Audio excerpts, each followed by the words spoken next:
Lisping doesn't cause a lot of physical harm, but it is very embarrassing and can cause people to tease the lisper. Fortunately, there are several exercises you can practice to help you or your child consistently say the S sound. Experts in this subject are called speech therapists or speech-language pathologists, and may be able to help get rid of a lisp with just a short weekly session.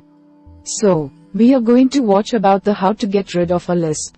Method 1. Getting rid of a frontal lisp. First is use this exercise if you say TH instead of S or Z.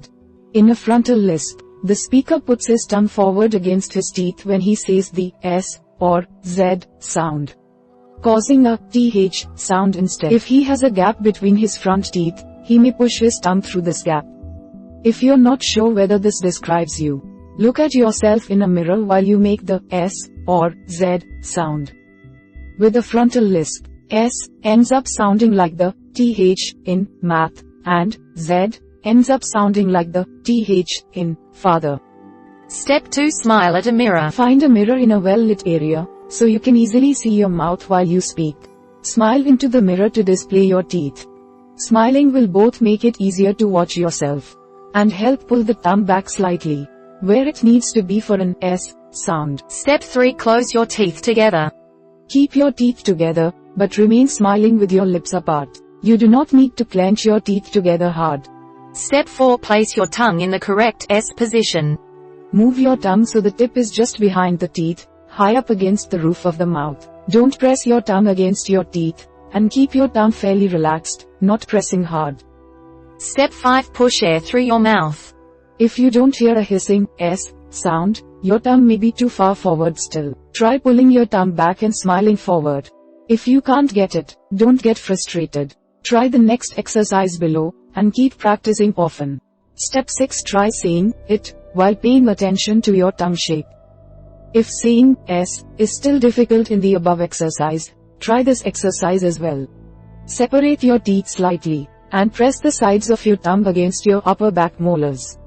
The teeth in the back top of your mouth. Smile, and try to say it, and keep the back of your tongue in this shape while the tip of your tongue rises to make the final T sound. If the back of your tongue falls when this happens, keep practicing until you can say it with your tongue in this position. This is the sound it, as in sleet or meat. Quote: if you are having difficulty keeping the back of your tongue raised, use a tongue depressor or popsicle stick to hold your tongue up while you say it. Step 7. Turn the it sound into an EETS, then an EES sound. Once you can say it with your tongue in the right position, say it again while holding the T sound. Leave the tip of your tongue up there while you say T. The flow of air past your tongue tip can turn the sound into an S. Keep practicing this exercise until you can get an EETS sound, then an EES sound. Although you don't have to get this right on your day 1. You might end up spraying some speech on this exercise. Step 8. Practice these exercises frequently.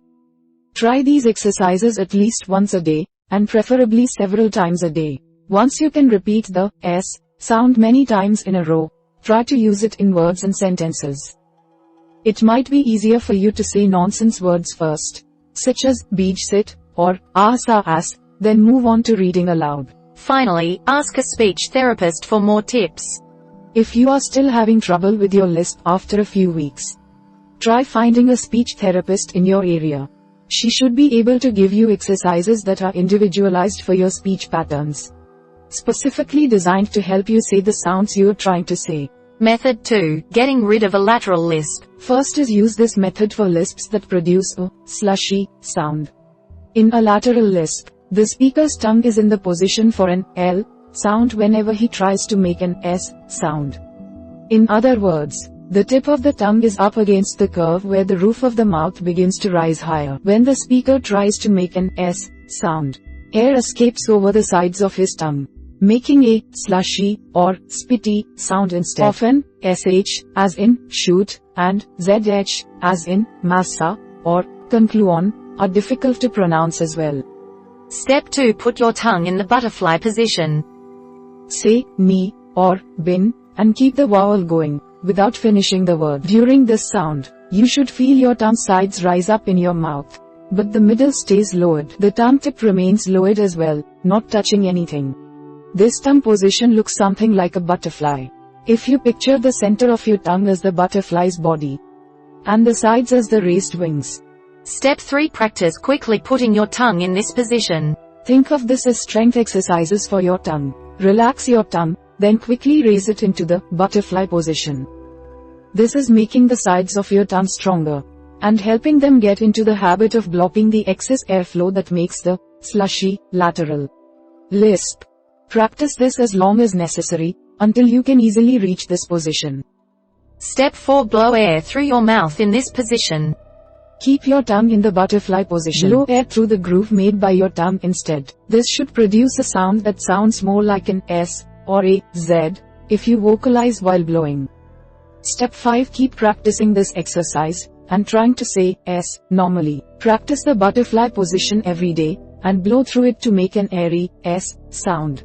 Then relax your tongue again and raise the tip to just behind your teeth. Try to say an S sound as your tongue becomes stronger and you become more used to the position of the sides of your tongue. Your ordinary S sound will sound less and less slushy. Finally, visit a speech therapist if necessary. If you are still having trouble with your lisp in a few weeks, try to find a speech therapist in your area. She may give you specific exercises that help you shape your mouth in the right position. Method 3. Treating a small child's lisp. First is learn about lisps in children. Most lisps in children are frontal lisps, in which the tongue is pushed too far forward when the child tries to make the S sound. Many children have this lisp, but most of them grow out of it naturally. If a child does not, professional opinion is divided on whether the child should start speech therapy for a frontal lisp at the age of 4.5. or wait until he turns 7. Consult with a doctor or speech therapist for advice specific to the child.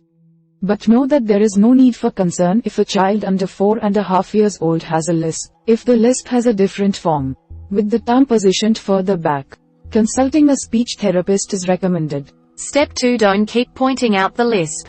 Drawing attention to the lisp can cause embarrassment and shame, which does not help the child get rid of the lisp. Step 3. Treat allergies and sinus issues. If the child frequently has a stuffy nose, sneezing fits, or other sinus complaints, this may be affecting her speech. This is especially likely to be a cause if the child makes many sounds with her tongue pushed forward, not just S.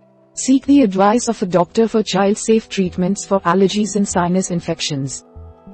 Step 4. Stop thumb sucking habits. While thumb sucking is usually harmless in toddlers, it can contribute to a lisp by pushing the teeth out of position. If the child continues sucking his thumb after the age of 4, stop the habit by substituting a favorite activity of the child's, one that uses both hands. Telling the child to stop or pulling the thumb out of his mouth is less likely to be effective than positive reinforcement, or rewarding the child when he stops on his own. Step 5. Consider using oral motor exercises. Oral motor exercises are sometimes recommended for toddlers to help develop speech. But for ordinary circumstances, research shows that they are not effective. However, it is possible that a lisping child may benefit from better mouth musculature. And the relevant exercises are simple and harmless. Give the child a straw for her drinks, and encourage her to play with toys that involve blowing, like toy horns or bubbles. Step 6. Talk to a doctor about tongue tie. People with tongue tie, or ankyloglossia, are born with a short attachment, or frenulum, between the tongue and the base of the mouth, or an attachment too close to the tip of the tongue. If the child has trouble licking his lips, or sticking his tongue out, this short attachment may be the cause of the lisp. This does not necessarily mean the child needs surgery, but a doctor may recommend it in some cases. The surgery, called frenectomy, takes a few minutes at most, and typically results in no side effects other than a sore mouth. Finally, follow tongue surgery with tongue exercises. If the doctor does recommend tongue surgery and the child's guardians decide to go through with it, make sure to follow the surgery with tongue exercises. These will strengthen the tongue, help prevent speech problems, and prevent the frenulum from reattaching, which can happen in some versions of the surgery. If the baby is still breastfeeding, her doctor will likely recommend that you gently stretch the baby's tongue yourself. After cleaning your hands, for anyone older than breastfeeding age, Follow the advice of the surgeon and the speech therapist. Method 4. What to expect from speech therapy pathology. First is expect to make regular, weekly appointments until the lisp is cured. Speech pathology is not an instant fix.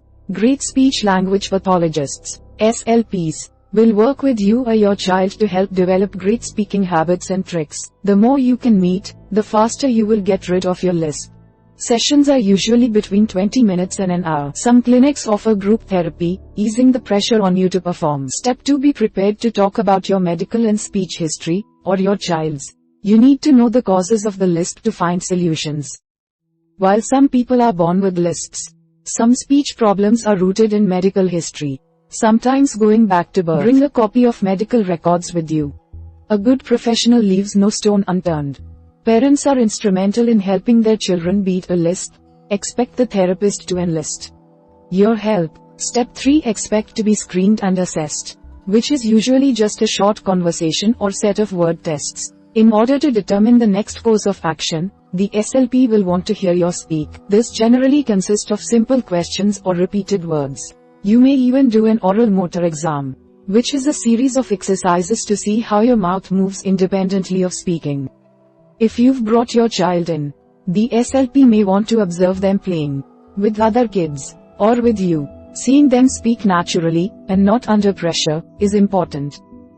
You may have your speech recorded for learning and practice. Step 4. Prepare for hands-on practice sessions with your SLP. Once the issues are diagnosed, it's time to fix them. This usually consists of copycatting. The therapist will say a word, and you'll work on copying the physical movements, mouth, tongue, and breath. You may be given a mirror to help you watch your mouth's movements. Step 5. Expect to get homework. Many of these exercises can, and should be, practiced at home. Expect to get a series of handouts helping you work on the lisp later on. Finally, expect to work for several weeks, not to be fixed instantly. Know that you will keep developing new strategies for as long as it takes. Don't get discouraged if she says it may take a few weeks or months. Once you've got the skills down to get rid of a lisp, they rarely ever leave you again. Everyone is different. Some might have weekly sessions for a month, others may need a year or more. Ask for exercises or ways to practice at home if you're dissatisfied with your progress. We hope it is useful to you. Please subscribe to our channel to upskill yourself.